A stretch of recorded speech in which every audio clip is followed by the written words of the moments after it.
comfortably, conversations dying as she raised her voice. Tyler has his eyes, don't you think? His father's eyes. I felt the room spinning as 40 people, coworkers, neighbors, friends, watched me crumble. My husband had been dead for exactly 17 days. Mark wanted his son to have what was rightfully his, Gina continued, reaching into the diaper bag slung over her shoulder. She pulled out a folded document, thrusting it toward me with manicured fingers. His will. He signed it 3 months ago when he found out I was pregnant. My hands trembled as I unfolded the paper. Legal language swam before my eyes, but certain phrases stood out in stark relief. To my son, Tyler, half ownership of the property at 1542 Pinecrest Road, valued at approximately $800,000. I didn't want to do this today, Gina said, her voice dripping with false sympathy. But I thought it would be easier with everyone here to support you. I'm only asking for what belongs to Tyler. Someone gasped. A glass shattered somewhere behind me. We can be reasonable about this, she continued. You can keep living there while we sort out the details. I'll need the master bedroom, of course, and we'll have to convert your home office for Tyler's nursery. The party guests were statues now, watching this car crash in slow motion. I looked around at their faces. Horror, pity, morbid fascination. These were people I'd worked with for years. My neighbors, people who'd attended Mark's funeral, hugged me, brought casseroles to my door, and now they were witnessing my complete humiliation. I'm sure this is a shock, Gina said, adjusting Tyler on her hip. Finding out your husband had another life, another love. She smiled, a small, victorious curve of her lips. But Mark always said you were understanding, reasonable. He said that's why he married you in the first place. The document in my hand suddenly felt like it weighed 1,000 pounds. The world narrowed to a pinpoint, and for a moment, I thought I might actually collapse. But something else was bubbling up beneath the shock, something that made me bite the inside of my cheek to keep from letting it show. I handed the will back to her, my face carefully blank. I see, I said quietly.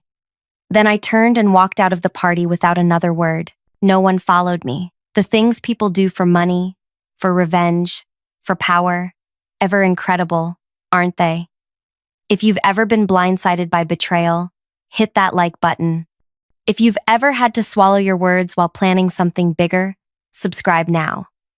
And if you're wondering what happened next, keep listening. Because what Gina didn't know about me, about Mark, and about that house would change everything. My name is Abigail Preston. Abby to my friends, which suddenly seemed a much smaller circle than I'd thought. I'm 34 years old, a senior account manager at Brighton Marketing, and 17 days ago, I became a widow. And now, apparently, I was sharing my home with my husband's mistress and their child. Except I wasn't. Not by a long shot. I drove home from the party in complete silence. No radio, no phone calls, nothing but the sound of my own breathing. The sprawling craftsman house came into view as I rounded the corner. My house, with its wide porch and the maple tree I'd planted when I first moved in. 7 years ago, before I even met Mark, the house I'd bought with my inheritance when my grandparents died. The house that had only my name on the deed. I walked inside, kicked off my heels, and poured myself 3 fingers of bourbon. Then I started to laugh. It began as a chuckle, grew into a full laugh, and eventually became something close to hysteria. I laughed until tears streamed down my face and my stomach hurt, because Gina had no idea who she was dealing with. I met Mark Preston at a charity auction 4 years ago. He was charming, successful, and seemed genuinely interested in my work. We dated for 8 months before he proposed. The wedding was small, just 50 guests at a local vineyard. We honeymooned in Portugal. Life was good. Mark moved into my house after the wedding. We discussed putting his name on the deed, but I hesitated. Not because I didn't trust him, but because the house was my safety net. My grandparents had raised me after my parents died, and this house was my connection to them. My independence. Mark said he understood. Our marriage wasn't perfect. I haven't been. Whose is? But it was good. At least I thought so. He traveled often for work, sometimes gone for a week at a time. I focused on my career, working my way up from junior copywriter to senior account manager. We talked about having children someday, but agreed to wait until we were more settled. Then, 6 months ago, Mark started acting differently. He was distracted, irritable. Our conversations became shorter, more functional. He started working late, traveling more. When I asked if something was wrong, he blamed stress at work. I believed him. Or maybe I just wanted to believe him. 3 months ago, Mark died in a car accident. He was driving home late from work when his car went off the road and hit a tree. The police said he hadn't been drinking. Just tired. Maybe. A moment's inattention. That's all it takes. The funeral was a blur. I remember standing in the cemetery, watching them lower his casket, feeling hollow. Gina was there. She worked in our accounting department. I remembered thinking how kind it was that so many coworkers had come. She'd hugged me, told me how sorry she was, never mentioned a baby, never mentioned that she'd been sleeping with my husband, and now this. A first birthday party that became my public execution. My phone buzzed with a text from Amelia, my closest friend at work. "Are you okay?" That was insane. "Call me." I didn't respond. Instead, I went to my home office and pulled out our financial records. Mark and I had separate accounts and one joint account for household expenses. We split everything. 50-50, despite the fact that I earned more. I checked our credit card statements, bank records, everything, looking for traces of Gina, of secret gifts, hotel rooms, anything that would confirm her story. Nothing jumped out at me, but Mark had been careful. He always was. The bourbon burned pleasantly as I swallowed another sip. A plan was forming in my mind, not a confrontation. That would be too easy, too expected. No, something more intricate. Something that would give me answers while letting Gina dig her own grave. My phone rang. Amelia again. This time I answered. "What the actual hell was that?" she demanded without preamble. "I don't know," I said honestly, "but I'm going to find out. Do you think it's true?" "About Mark and the baby?" I stared out the window at the darkening sky. "I don't know that either. But the will is fake." "How can you be sure?" "Because the house is mine, just mine. Mark's name isn't on anything." I paused. "And there's no way he wrote a will without telling me." Silence on the other end. Then, "So, what are you going to do?" I took another sip of bourbon. "Nothing. Yet." "Nothing?" "Abby, she just humiliated you in front of everyone we work with. She's claiming half your house." "I know, and she'll regret it." I set down my glass. "But first, I need to understand what game she's playing. Why now? Why like this? Because she's an opportunistic snake? Maybe. Or maybe there's something else going on." I thought for a moment. "Did you know she was pregnant? Before today?" Amelia hesitated. "I heard rumors. She was on leave for a few months. Came back about 6 weeks ago. But I never saw her with a baby before today." Interesting. I hadn't been paying much attention to office gossip in the months before Mark's death. And after, well, I'd taken bereavement leave. Only been back at work for a week. "Abby," Amelia said hesitantly, "what if the baby is Mark's?" The question hung in the air between us. What if? What if my husband had been living a double life? What if he'd fathered a child with another woman while married to me? What if he'd been planning to leave me?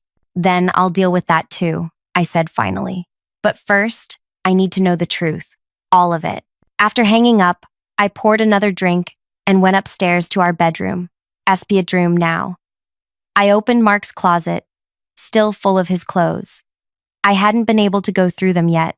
The familiar scent of his cologne hit me. And for a moment, grief overwhelmed everything else. I sat on the floor, surrounded by his things, and let myself cry. For the man I thought I knew. For the life I thought we had. For the future that was gone. When the tears finally stopped, I began to search. Not just his clothes, but every pocket, every hidden corner. In the inside pocket of his winter coat, I found a small key I didn't recognize.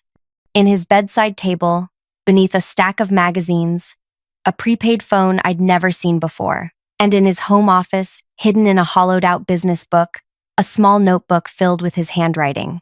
As I flipped through the pages, my heart pounded harder. Dates, times, short notes, and a name that appeared again and again, Gina. My hands trembled as I leafed through the notebook, page after page of Mark's neat handwriting, documenting meetings with Gina stretching back 14 months, coffee shops, restaurants, hotel rooms, sometimes just times and places, sometimes brief notes. G worried about work finding out. G wants more time together. G pushing for commitment. O, the last entry was dated just 2 weeks before his death. Told G about baby. Complicated now. I sank into his desk chair, the notebook heavy in my hands. So it was true. Or at least part of it was true. Mark and Gina had been involved. The baby might really be his. The betrayal cut deeper than I thought possible. A physical pain that radiated through my chest. But something still wasn't adding up. If Mark knew about the baby, why hadn't he said anything to me? And this will Gina was flashing around. Where had that come from? The prepaid phone I'd found was dead. I plugged it in, hands shaking as I waited for it to power on. No password required. Just a list of text messages and calls, all to and from the same number. Gina's, presumably. I scrolled through the messages. Each one another knife to my heart. Miss you already, she'd written. Last night was amazing, he'd replied. I forced myself to keep reading, to absorb every painful detail. The most recent messages, from 3 weeks before his death, showed a different tone. Gina, we need to talk about what happens next. I can't keep this secret much longer. Mark. I know. I'm trying to figure things out. Gina. What's there to figure out? You said you'd leave her. I'm going to say, Mark, it's complicated. Gina. The baby isn't complicated. He deserves his father. Mark. I'm not ready for this conversation over text. We'll talk in person. The final message from Gina, sent the day before his accident. I'm done waiting. Either you tell her, or I will. I sat in the growing darkness, connecting the dots. Had Mark been planning to leave me? Or had Gina pressured him into a corner he couldn't escape? And this will... Where did that fit in? My phone buzzed with an email notification. The sender, Gina Hamilton. Subject, moving forward. Abby, it read. I understand today was a shock, and I apologize for the public nature of our conversation. I thought having people around might make it easier for you. I was clearly wrong. I hope you've had time to review Mark's will. I've scheduled a meeting with my attorney next week to discuss the transfer of property. I'm willing to be reasonable about the timeline. I understand you need time to process everything. For Tyler's sake, I hope we can handle this amicably. Mark always spoke highly of your rationality. He said it was what he respected most about you. I'll be by tomorrow at 2 p.m. to discuss next steps and see the property. As you can imagine, I need to plan for my son's future. With sympathy, Gina. The audacity was breathtaking. She'd humiliated me publicly, claimed my husband had fathered her child, presented a suspicious will demanding half my house, and now expected me to welcome her with open arms. I almost admired her confidence. I didn't respond to the email. Instead, I called my own attorney, Patricia Chen, and left a message explaining the situation. Then I took the notebook, the phone, and the key and locked them in my safe. Sleep was impossible. I lay awake, replaying moments from my marriage, searching for signs I'd missed. Had Mark really been unhappy? Had I been so absorbed in my own work that I'd failed to notice him slipping away? Or had he simply been a liar, skilled at leading a double life? Morning brought no clarity, but it did bring determination. If Gina wanted to play games, she'd discover I was a formidable opponent. But first, I needed more information. I showered, dressed carefully in a blue dress, that made my eyes look sharper, and drove to the office. It was Saturday, but I knew a few people would be there catching up on work, including, I hoped, Owen from HR, who owed me a favor. The office was quiet, just a handful of cars in the parking lot. I found Owen in the break room, pouring himself coffee. "Abby." He looked startled. "I didn't expect to see you today, especially after." He trailed off, clearly uncomfortable. "After my husband's mistress announced her paternity claim at a birthday party?" "Yes.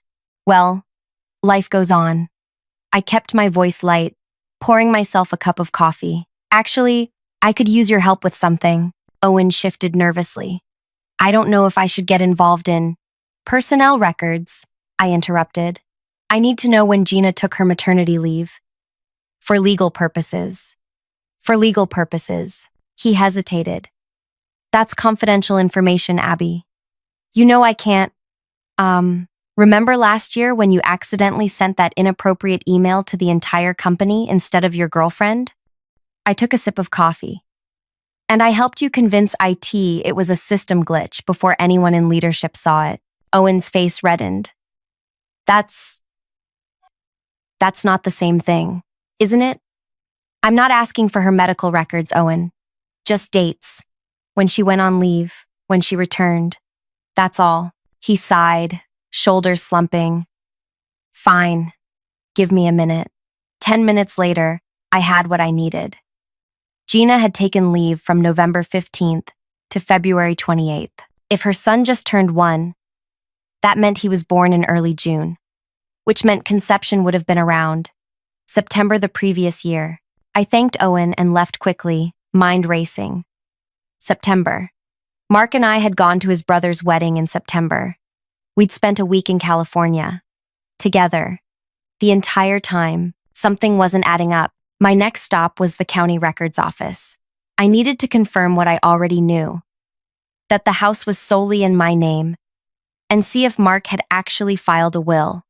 The clerk was helpful, if slow, and an hour later I had copies of my deed, sole owner, Abigail Preston, and confirmation that no will had been filed for Mark Preston. I made one more stop before heading home, a locksmith. The small key I'd found in Mark's coat. I needed to know what it opened. The older man examined it carefully. "Safety deposit box," he said confidently. "Standard size. You'll need to know which bank, though." I thanked him and left, adding this new puzzle piece to my mental board. A safety deposit box. Mark had never mentioned having one. What was he hiding? When I pulled into my driveway at 1:45, Gina's red SUV was already parked at the curb. She stood on my porch, bouncing Tyler gently in her arms. She'd dressed for the occasion, sleek black pants, emerald blouse, hair perfectly styled. The picture of a grieving lover ready to claim her inheritance. "You're early," I said, unlocking the door. "I was excited to see the place," she replied, following me inside. "Mark described it so often. I feel like I already know every room." I doubted that very much, but I kept my expression neutral. "Would you like some tea?" "That would be lovely." She followed me to the kitchen, looking around with unconcealed interest. "This is even nicer than the photos Mark showed me." I filled the kettle, watching her from the corner of my eye. She moved with confidence, setting Tyler down on a blanket she spread on my kitchen floor. The baby gurgled happily, reaching for toys she pulled from her bag. "He has Mark's smile," she said, catching me looking. "Don't you think?" I studied the child. Round cheeks, dark hair, bright eyes. Maybe there was a resemblance, or maybe I was seeing what she wanted me to see. "I'm not sure," I said honestly. Gina sighed dramatically. "I know this is hard for you, finding out your husband had another life, another family. Is that what you were, his family?" "We were going to be." She straightened, meeting my eyes directly. "Mark was planning to leave you. He just ran out of time." The kettle whistled, giving me a moment to compose myself. I poured hot water over tea bags, set a cup in front of her. "Tell me about the will," I said, sitting across from her. "When did Mark have it drawn up?" Gina reached into her purse, pulled out the document she'd shown me at the party. 3 months before he died, when I told him I was pregnant, I took the paper, examined it more carefully this time. It looked professional, legal language, official seeming stamps. Mark's signature at the bottom did look like his, but there were details that felt off.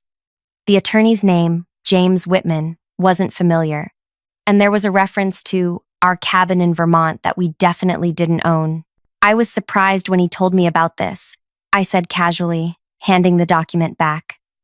We discussed wills before, but Mark always put it off. Said we were too young to worry about dying. Gina's smile tightened slightly. Becoming a father changes a man's perspective. I suppose it would. I sipped my tea. You mentioned an attorney?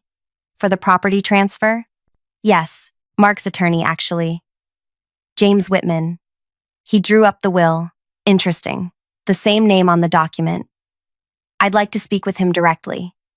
Of course. I'll set up a meeting next week. Gina glanced around the kitchen again. Mark said this place has 4 bedrooms? 3, plus my office. Perfect. Tyler will need his own room, of course. And I was thinking the master bedroom. It's blessed. Let's not get ahead of ourselves. I interrupted, my voice sharp despite my best efforts. There are legal issues to sort through first. Gina's expression hardened slightly. The will is quite clear, Abby. Half of this house belongs to Tyler. To me, as his guardian. The will may say that. But there's a problem. I met her gaze steadily. Mark couldn't leave what wasn't his to give. This house is solely in my name. I bought it before we married. It was never part of our marital assets. For the first time, uncertainty flickered across her face. That's not what Mark told me. Mark told you a lot of things, apparently. I stood up. Would you like to see the deed? The mortgage documents? All with only my signature. Gina recovered quickly, her confident smile returning. That's a minor complication. As Mark's widow, you're obligated to provide for his son. Any court would agree. Perhaps. But we'd need proof that Tyler is indeed Mark's son. I kept my voice gentle, aware of the baby playing at our feet. DNA testing is standard in these cases. A flash of something... Panic? Crossed her features before she masked it. Of course. I have nothing to hide. Good. I smiled thinly. Neither do I. Gina stayed for another 30 minutes, walking through my home like she already owned it, making comments about changes she'd make. I maintained a calm facade, letting her talk herself into a deeper hole with every presumptuous statement. As she was leaving, she paused at the door. Mark always said you were reasonable, that you'd understand if you knew the truth. That's why I approached you this way, directly, honestly. The irony was almost too much. Did he? How considerate of him. We don't have to be enemies, Abby. We both loved the same man. I looked at her. This woman who'd slept with my husband, who was now trying to take my home, who'd humiliated me publicly. Did we, though? I'm starting to wonder if either of us knew him at all. After she left, I sat on my porch steps, watching her drive away. The confrontation had confirmed what I already suspected. The will was fake. Gina was lying. About something. Maybe everything. But why? What was her real game? My phone rang. Patricia, my attorney, returning my call. I explained the situation, sent her photos of the will Gina had shown me. This is concerning, Patricia said after reviewing everything. If she's presenting a fraudulent will, that's criminal. But we need to be careful how we proceed. What do you recommend? Don't confront her directly yet. Let her think you're considering her claims while we investigate.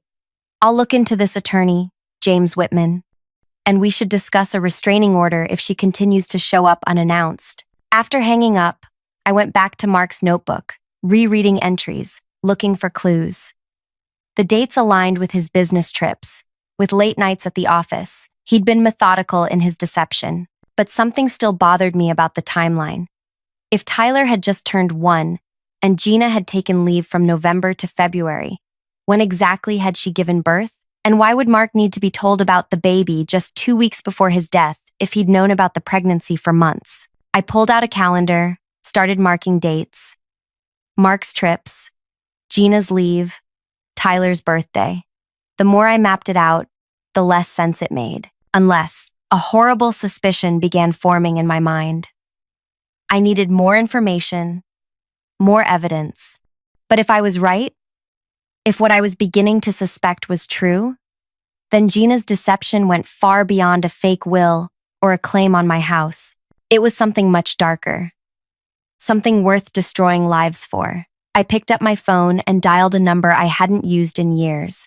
It rang 3 times before a gruff voice answered. Dante Investigations. Carlos, it's Abby Preston. I need your help with something delicate. I need everything you can find on Gina Hamilton, I told Carlos. Employment history, financial records, personal background, and I need it quickly. Sounds serious, he replied. What's this about? She claims my late husband fathered her child and left her half my house in his will. I think she's lying about, well, possibly everything. Carlos whistled low. That's cold. I'll start digging today. One more thing, I added. I found a key to what might be a safety deposit box. Can you help me figure out which bank? That'll take longer. Banks don't exactly advertise their clients' private boxes. Try First National Downtown first, I suggested.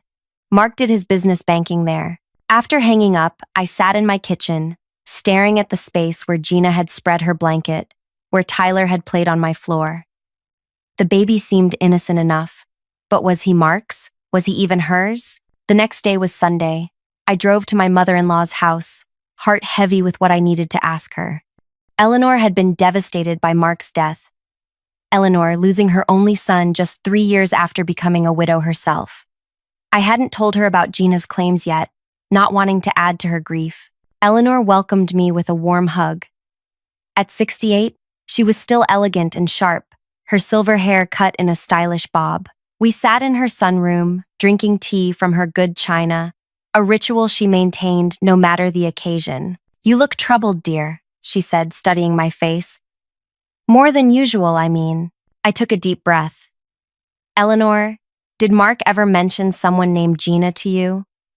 A woman from work? She frowned slightly. I don't believe so. Why? She came to see me yesterday, she says. The words stuck in my throat. She says Mark was the father of her child, a 1-year-old boy named Tyler. Eleanor's teacup clattered against its saucer. That's ridiculous. Mark would have told me if I had a grandchild. I thought so too, but she has evidence, and the timing could work. What evidence? Eleanor's voice had hardened, protective of her son's memory. I hesitated. Messages, dates, and a will that leaves half my house to her son. A will? She shook her head firmly. Mark didn't have a will. I asked him about it after Bernard died. He said you two hadn't gotten around to it yet. That confirmed what I'd already suspected. The will mentions a cabin in Vermont. Did Mark ever talk about buying property there? Vermont? No, never. Eleanor set down her cup. Mark hated the cold.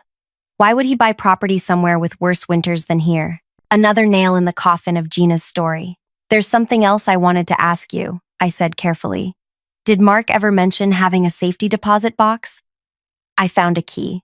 Eleanor's expression changed subtly. He did, actually. After his father died, Bernard kept important documents in one, and Mark thought it was a good idea. I believe it was at First National. My pulse quickened. Did he mention what he kept there? Insurance policies, I think. Maybe some family heirlooms. She paused. I could go with you, if you'd like. The bank might be more cooperative if I'm there. Mark was always close to that manager. What was his name? David something. David Chen, I supplied. That would be helpful, thank you. As I was leaving, Eleanor grabbed my hand. Abby, this woman, what does she want? Money, I said simply. Or at least, that's what she says she wants. Eleanor's grip tightened. Don't let her tarnish Mark's memory with lies. Whatever the truth is, find it. Monday morning arrived with a text from Carlos. Found something interesting. Can you meet at 11? I told my boss I had an appointment and left the office at 10:30. carefully avoiding the accounting department where Gina worked. Carlos was waiting at a cafe 2 blocks away, a manila folder on the table in front of him. "That was fast," I said, sliding into the booth across from him. "You're paying my rush fee," he reminded me with a half smile. "And your Gina Hamilton is interesting." "How so?" He opened the folder, revealing printouts of documents, photos, and notes in his messy handwriting. "For starters, she's only been Gina Hamilton for 3 years. Before that, she was Gina Harper. Name change after a divorce. Normal enough. But before that, Regina Woodson from Telluride, Colorado. Multiple name changes and multiple jobs. Never stays anywhere longer than 2 years. Always in accounting or finance. Always at mid-sized firms where she has access to money but isn't under too much scrutiny." A chill ran down my spine. "Are you saying she's some kind of con artist?" "I'm saying she has a pattern. And it gets better." He slid a photo across the table. It showed Gina, hair dyed blonde, standing beside a gray-haired man in front of a lake house. This was taken 4 years ago in Michigan. The man is Harold Brennan, CFO of a manufacturing company where she worked as an accounting manager. 63 years old, wealthy, recently widowed. I studied the photo. They were standing close, his arm around her waist. Were they involved? Engaged, according to local news. He died 2 months before the wedding. Heart attack. Carlos raised an eyebrow. His children contested the will, which left a significant portion of his estate to his beloved fiancée, Gina, but ultimately settled out of court. My mouth went dry. "You think she?" "I'm not suggesting murder," Carlos said quickly, "just noting a pattern of targeting vulnerable men with money, then benefiting from their deaths or divorces." He pulled out another document. 3 months after Brennan's death, she moved here and started working at your company. 6 months later, she met your husband. I sat back, mind racing. "What about the baby, Tyler?" Carlos hesitated. "That's where it gets complicated. I haven't found birth records for a Tyler Hamilton or Harper in any local hospital." "What are you saying?" "I'm saying either she gave birth somewhere else or Tyler isn't her child." I finished, the horrible suspicion I'd had earlier returning with force. Carlos nodded grimly. "I'm still looking into it, but given her history, I wouldn't put anything past her." I left the cafe with my head spinning, Carlos's folder tucked into my bag. If Gina was a con artist who targeted wealthy men, had Mark been her latest victim? Had he discovered her scheme? Was that why he died? The thought made my blood run cold. I'd been assuming Mark's death was an accident. What if it wasn't? I picked up Eleanor at 2 p.m., and we drove to First National Bank together. David Chen greeted us warmly, his expression softening with sympathy when Eleanor explained why we were there. "Of course, Mrs. Preston. We'll need to verify your status as next of kin, but that shouldn't be a problem." He led us to a private office, where Eleanor produced Mark's death certificate and their family documents. 20 minutes later, we were escorted to the vault. The safety deposit box opened with a combination of my key and the bank's master key, revealing a stack of documents and a small velvet pouch. I lifted out the papers first. Insurance policies, as Eleanor had mentioned, our marriage certificate, and underneath it all, a sealed envelope with my name written on it in Mark's handwriting. My hands trembled as I picked it up. "I'd like to read this privately, if you don't mind," I told Eleanor and David. They stepped outside the small viewing room, leaving me alone with Mark's final message to me. I broke the seal carefully and unfolded the letter inside. "Abby," it began. "If you're reading this, something has happened to me. I hope it's decades from now, when we're old and gray. But if not, there are things you need to know." My heart pounded as I read on. "I've made a terrible mistake. There's a woman at work, Gina Hamilton. We had a brief relationship last year. It meant nothing to me. A stupid moment of weakness during a business trip. I ended it immediately, but she's become unstable. She's threatened to tell everyone, that we're still involved. She wants money. At first I paid her, small amounts to keep her quiet, but her demands have grown. Now she's claiming to be pregnant with my child, which is impossible. We were only together once, over a year ago. I've been gathering evidence of her extortion, bank transfers, emails, recordings of our conversations. It's all in a flash drive in the velvet pouch. I'm meeting with a lawyer next week to discuss a restraining order. I'm so sorry, Abby. I never meant to hurt you. Whatever happens, know that I love you. You're the only one I've ever truly loved. Forgive me, Mark. I sat motionless, tears streaming down my face. The letter was dated 2 days before his accident, before his death. With shaking hands, I opened the velvet pouch and found a small flash drive. I slipped it and the letter into my purse, then called Eleanor back in. "Are you all right?" she asked, seeing my tear-streaked face. "I will be," I promised. "Let's take these documents and go." That night, alone in my home office, I plugged the flash drive into my computer. It contained exactly what Mark had described: evidence of Gina's extortion, email threads where she demanded money, voice recordings where she threatened to ruin him if he didn't pay, bank statements showing transfers to an account in her name. In the final recording, dated just 3 days before his death, her voice was cold and calculating. "You think you can just pay me off and I'll disappear? It doesn't work that way, Mark. I own you now. And if you don't give me what I want, I'll destroy everything you care about. Your marriage, your career, your perfect little life. By the time I'm done, Abby will hate you, your mother will disown you, and you'll be lucky if you're not in jail." Mark's voice, strained but determined. "This ends now, Gina. I've documented everything. The payments, the threats. I'm going to the police." Her laugh sent chills down my spine. "With what evidence? Your word against mine? I'll tell them you've been stalking me, harassing me. I'll show them the gifts you gave me, the messages you sent. Who do you think they'll believe? The married executive or the poor single woman just trying to do her job? I have recordings, bank records. Recordings can be edited, payments can be explained. You have no idea who you're dealing with, Mark. I've destroyed better men than you." The recording ended there. I sat in the dark, staring at my screen, a cold rage building inside me. This woman had tormented my husband, possibly driven him to his death, and now was trying to steal my home using a child that might not even be hers as leverage. It was time to end her game. Tuesday morning, I called Patricia and sent her copies of everything I'd found. Then I contacted Carlos with new instructions. By afternoon, I had a plan. I waited until Wednesday to confront Gina. I found her in the office kitchen, alone, fixing herself tea.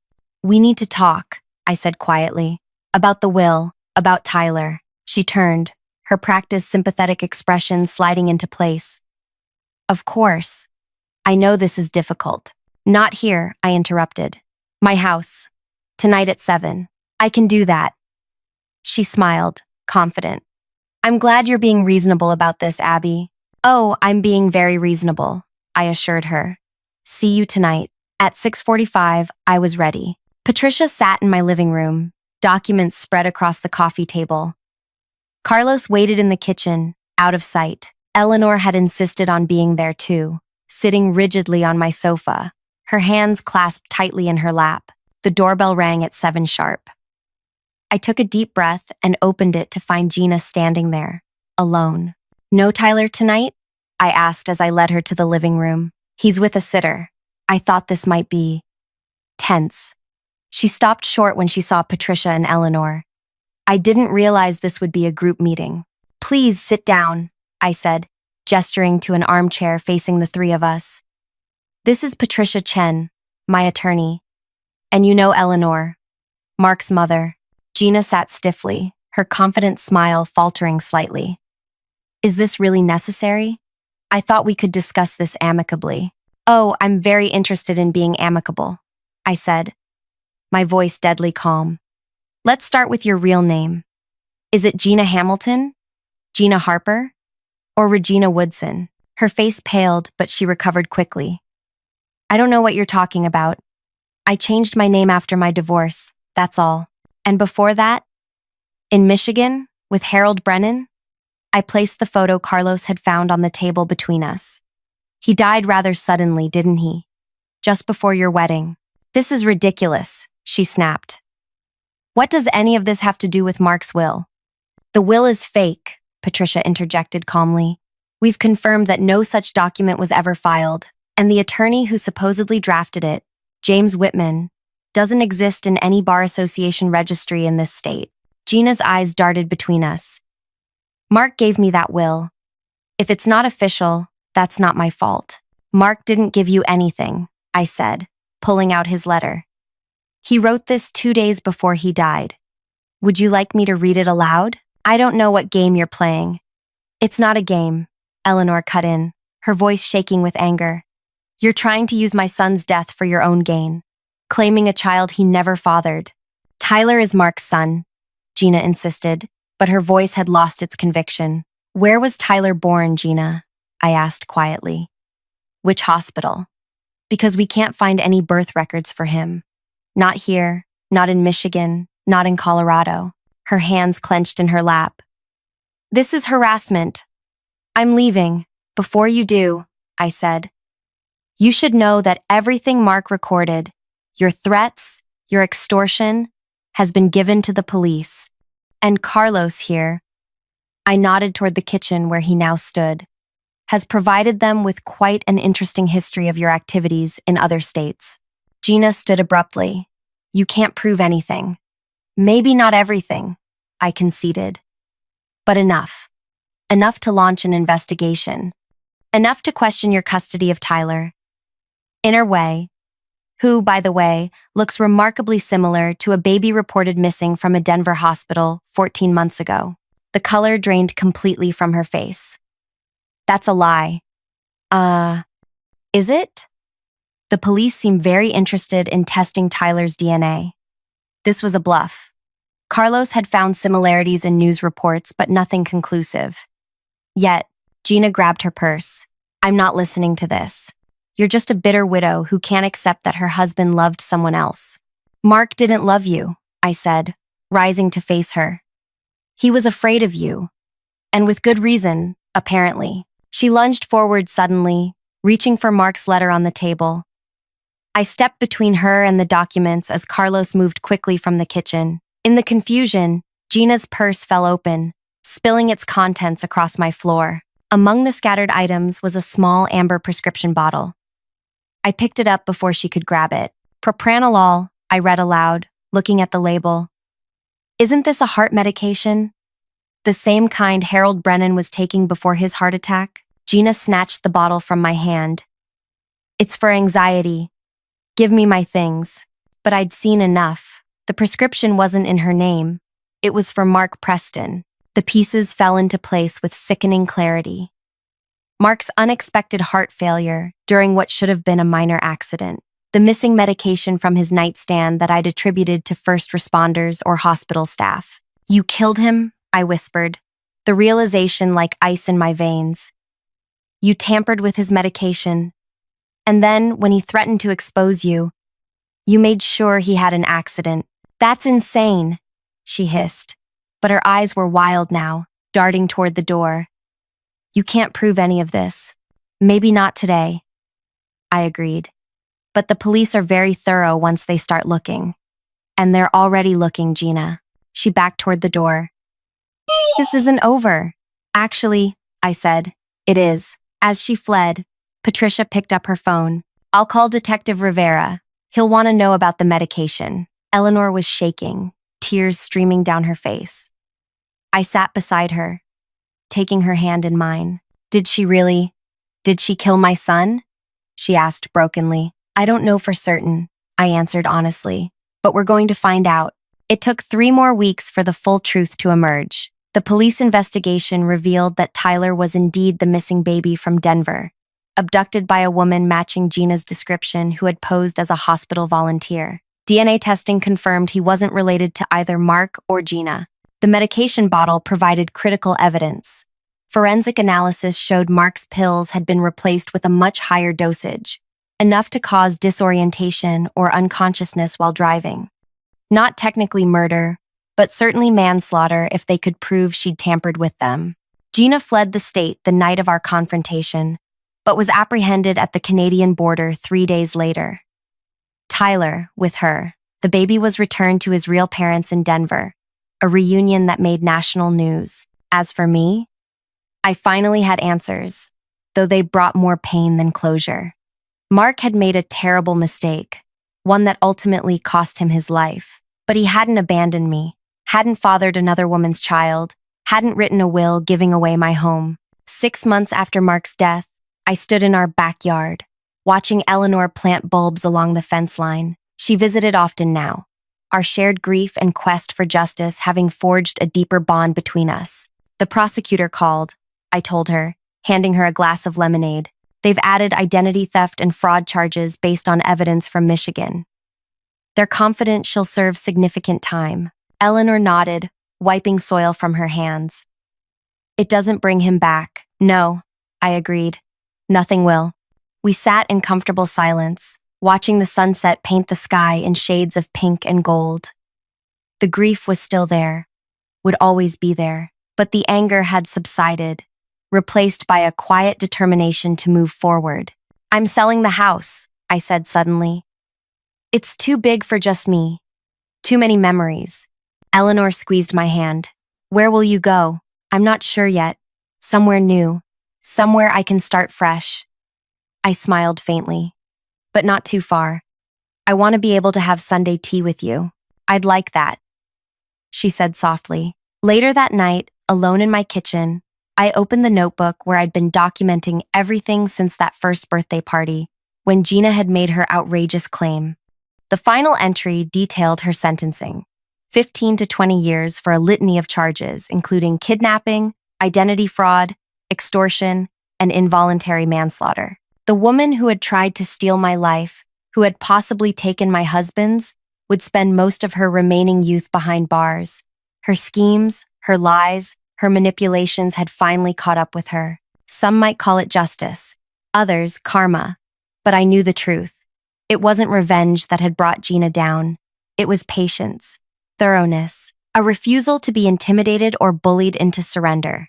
In the end, I hadn't needed to destroy her. She'd done that all by herself. I'd simply made sure she couldn't escape the consequences of her actions. I closed the notebook and placed it on a shelf in my office, a reminder not of what I'd lost, but of what I'd survived. Tomorrow, I would call a real estate agent. The day after, I would look at apartments closer to downtown. Life would go on, and somewhere in Denver, a little boy named Tyler was back with his real parents. Too young to remember the woman who had tried to use him as a pawn in her deadly game. That, perhaps, was the most important victory of all. If you've ever been underestimated by someone who thought they could manipulate you, hit that like button. If this story of patience and justice resonated with you, subscribe for more true life-inspired tales of resilience. And if you know someone dealing with gaslighting or manipulation, share this video with them. Sometimes seeing through someone else's experience helps us recognize what's happening in our own lives. Drop a comment below with your thoughts on Abby's journey. What would you have done in her situation?